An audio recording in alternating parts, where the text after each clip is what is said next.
মৰমৰ ছাত্ৰ ছাত্ৰীসকল, এইটো ভিডিঅ'ত আমি থাৰ্ড পাৰ্ট আলোচনা কৰিম, য'ত ছেকশ্যন বিৰ 54 লৈকে প্ৰত্যেকটো কুৱেশ্যন সলভ কৰা থাকিব। নতুনকৈ অহা ছাত্ৰ ছাত্ৰীৰ উদ্দেশ্য কৈছোঁ, ইয়াৰ আগত আমি আৰু দুটা ভিডিঅ' আলোচনা কৰিছিলোঁ। তাত কুৱেশ্যন নম্বৰ 1 পৰা 45 লৈ গোটেইকেইটা MCQ আলোচনা কৰা আছে। তোমালোকে সেই ভিডিঅ'বোৰ এইটো চেনেলতে চাব পাৰিবা। আহা আমি পলম নকৰাকৈ ছেকশ্যন বিৰ কুৱেশ্যনবোৰ আৰম্ভ কৰোঁ। চোৱা, ছেকশ্যন বিৰ প্ৰথমটো কুৱেশ্যন হৈছে 46 নম্বৰ, উৎপাদকত প্ৰকাশ কৰা। চোৱা, এইটো সহজে, কিন্তু দুয়োফালে স্কোৱাৰ থকা বাবে কিছুমান ল'ৰা ছোৱালী কৰিব পৰা নাই নিশ্চয়। চোৱা, ইয়াৰ প্ৰথমখিনি x² + 2x + 1, এইখিনি a + b হোল স্কুৱেৰত পৰিছে। নহ'লে এইখিনি যদি আমি কমন লৈ x + 1 হোল স্কুৱেৰ বনাই দিওঁ, নহ'লে থাকিল কি আমাৰ x + 1 হোল স্কুৱেৰ - y², মানে a + b whole into a - bৰ সূত্ৰত পৰি গ'ল। আমি ধুনীয়াকৈ সূত্ৰত বহাই দিছোঁ, উৎপাদক এইখিনিতে শেষ। নেক্সট চোৱা, 47 নম্বৰ কুৱেশ্যন।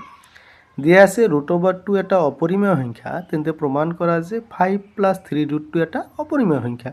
এতিয়া চোৱা, ইয়াৰ সলিউশ্যনটো একদম ইজি, তোমালোকৰ কিতাপত ধুনীয়াকৈ দিয়া আছিল, উদাহৰণতো দিয়া আছিল। চোৱা, আমি ধৰা হ'ল বা এটা লেট লিখিছোঁ যে 5 + 3√2 এটা অপৰিমেয় সংখ্যা। কিতাপত তোমালোকে চাবা, তাতে লিখিছে বিৰুদ্ধভাৱে ধৰা হ'ল, তোমালোকে যেনেকৈ লিখিব পাৰা। চ' আমি কি লিখিছোঁ, এতেকে 5 + 3√2 = p/q, য'ত p, q বেলেংগুৱেজ z and q ≠ 0। এতিয়া ইয়াতে আমি জাষ্ট কি কৰিছোঁ, যে √2টো সমান চিনৰ এটা ছাইড কৰিছোঁ, আৰু √2টো যিহেতু অপৰিমেয় সংখ্যা, এতেকে গোটেইখিনি সংখ্যা আমাৰ কি অপৰিমেয়। এইখিনি লিখিব পাৰিলে তোমালোকৰ প্ৰমাণটো শেষ। নেক্সট চোৱা, 48 number question.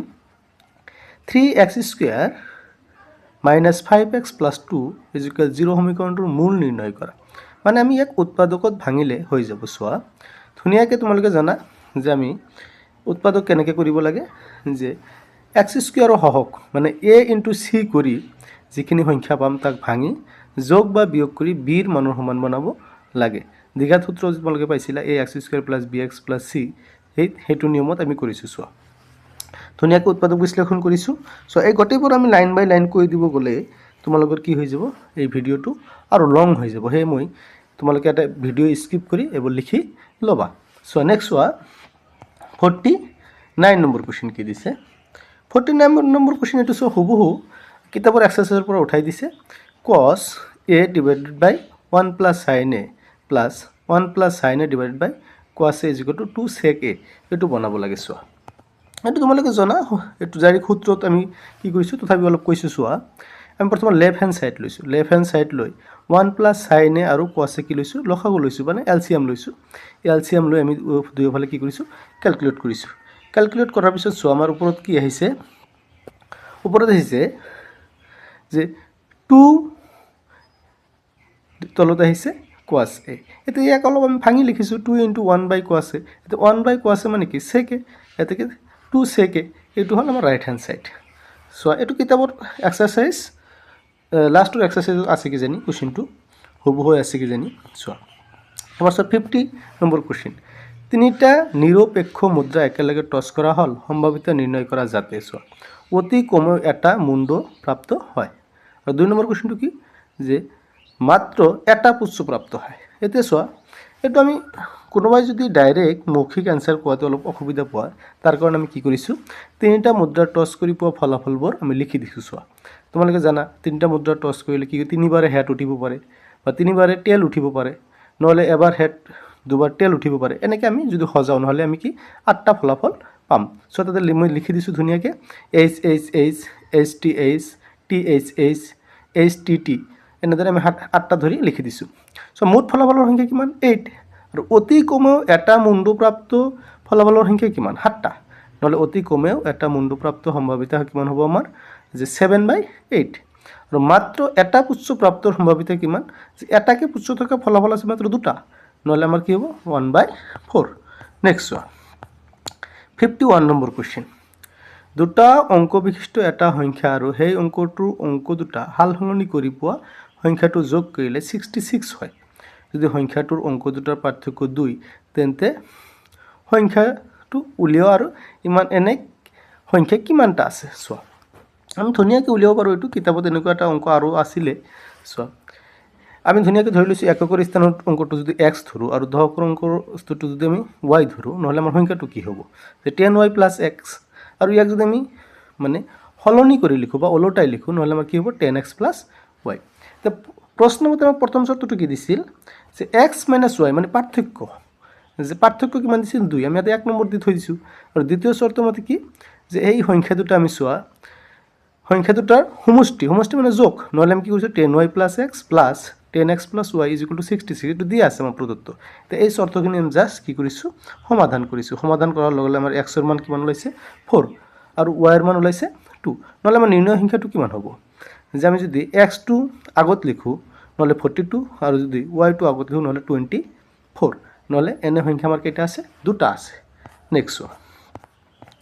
Next question number 52 যে 95 90 85 এই সমান্তৰাল প্ৰগতিৰ প্ৰথম ঋণাত্মক পদটো কিমান সংখ্যক পদ মানে আমাক ঋণাত্মক পদটো উলিয়াব দিয়া নাই কিন্তু এই পদটো কেই নম্বৰ পদ ওলাব প্ৰথম ঋণাত্মক পদটো সেইটো উলিয়াব দিছে চোৱা আমি ধুনীয়াকৈ সজাই লওঁ এইটো সমান্তৰাল প্ৰগতিটো প্ৰথম পদ a 95 আৰু সাধাৰণ অন্তৰ 90 - 95 মানে কি -5 আৰু প্ৰথম ঋণাত্মক পদটো কিমান হ'ব -5 হ'ব যেটো 5 কে কমি গৈছে যে আমাৰ প্ৰথম ঋণাত্মক পদটো কিমান হ'ব -5 নহ'লে আমি যদি an ৰ ফৰ্মুলাত বহাই দিওঁ চোৱা যে an মানে কি আমি যেটো প্ৰথম পদ পাম সেইটো কি -5 নহ'লে an = কি a + n - 1 * d এইটো সূত্ৰ তোমালোকে জানা এতিয়া সো a ৰ মান হ'ল 95 আৰু n - 1 হ'ল * d ঠাইত আমি কি বহাম -5 বহাম নহ'লে এইটো যদি আমি ক্যালকুলেট কৰোঁ চোৱা ধুনীয়াকৈ n = 21 ওলাইছে মানে কি নিৰ্ণয় পদৰ সংখ্যা মানে n ৰ মান যিমান পদৰ সংখ্যা সিমান নহ'লে পদৰ সংখ্যা হ'ল আমাৰ কিমান 21 নেক্সট চোৱা কুৱেশ্যন নম্বৰ 53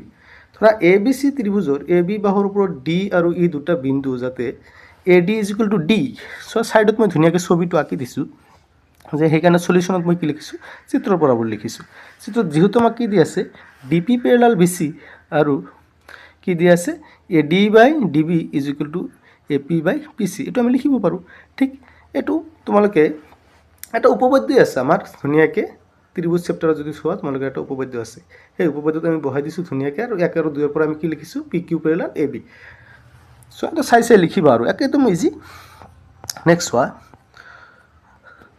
54 নম্বৰ কুৱেশ্যনটো 54 নম্বৰ কুৱেশ্যনটো কিতাপত যেনেকৈ আছে তেনেকৈ দিয়া নাই অলপ সলাই দিছে চোৱা যে এখন মটৰ নাও যদি স্থিৰ পানীত প্ৰতি ঘণ্টাত 18 কিলোমিটাৰ যায় আৰু উজনি হতত 24 কিলোমিটাৰ যোৱা সময়টো ফটনিত একেখন ঠাইলৈ ঘূৰি অহা সময়তকৈ 1 ঘণ্টা বেছি পানীৰ হতৰ দ্ৰুতি উলিওৱা অলপ ক্ৰিটিকেলকৈ সুধিছে চোৱা যে আমাৰ পানীৰ যেটো স্থিৰ পানী যেটো দ্ৰুতি এটো 18 কিলোমিটাৰ/আৱাৰ আমাক দিয়া আছে আৰু উজনি হতত কিমান 24 কিলোমিটাৰ আৰু ফটনি হতত কোৱা নাই কিন্তু ফটনি হতত কিমান 24 কিলোমিটাৰে কিন্তু কৈছে কি যে উজনি হতত যাবলৈ ফটনি হততকৈ 1 ঘণ্টা সময় বেছি লৈছিল এইখিনি চৰ্তলৈ আমি গণিতটো কৰিব লাগে চোৱা দিয়া আছে আমি ধৰি ললো যেনিবা বা দিয়া আছে বুলি সজাব পাৰা স্থিৰ পানীৰ দ্ৰুতি কিমান 18 কিলোমিটাৰ/আৱাৰ উজনি হতত দ্ৰুতি যদি আমি নহলে কি হ'ব 18 - x তোমালোকে জানা যে উজনি মানে পানীৰ হতৰ বিপৰীতে গলে আমাক কি কৰিব বলটো বেছি লাগিব হেতু আমি মাইনাস কৰিব লাগে আৰু ফটনি হতত কি কৰিব লাগে প্লাস কৰিব লাগে এটো সবে জানা যে আমি ফৰ্মুলাত বহাইছো 18 - x আৰু 18 + x আৰু অতিক্ৰম কৰা দূৰত্ব কিমান 24 কিলোমিটাৰ এখিনি দিয়া আছিল এটা প্ৰশ্ন মতে মানে একৰ্ডিং টু কোৱেশ্চনত আমি সজাইছো 24/18 - x - 24/18 + x এখিনি ধুনীয়াকৈ আমি সজাই কি পাইছো এটা দ্বিঘাত সমীকৰণ পাইছো সমীকৰণটো হ'ল x² + 48x - 324 = 0 এতিয়া যেহেতু মানটো অলপ ডাঙৰ সেই কাৰণে আমি কি কৰিছো যে এক দ্বিঘাত সূত্ৰ যেটো আছে যে x = -b ± √b² - 4ac/2 আছে এই সূত্ৰটো আমি কি বহাই দিছো বহাই দিয়াৰ লগে লগে আমাৰ x ৰ ভ্যালু কিমান ওলাইছে 6 অৰ্থাৎ 6 কিলোমিটাৰ/আৱাৰ আৰু এটা মান আমাৰ ওলাব যেটো যদি আমি মাইনাসত নাও নহ'লে -54 কিলোমিটাৰ যিটো বৰ্জিত মানে আমাৰ সোঁতৰ দ্ৰুতি কেতিয়াও মাইনাছত হ'ব নোৱাৰে বা ঋণাত্মক হ'ব নোৱাৰে নিৰ্ণয় সোঁতৰ দ্ৰুতি কিমান হ'ব 6 কিলোমিটাৰ/আৱাৰ তো এইখিনিয়ে আছিল আমাৰ যে পাৰ্ট 3 ভিডিঅ' এতিয়া ইয়াৰ পিছত আমি পাৰ্ট 4ত আমি বাকীকেইটা কুৱেশ্যন আলোচনা কৰিম শেষলৈ চোৱাৰ বাবে সকলোকে ধন্যবাদ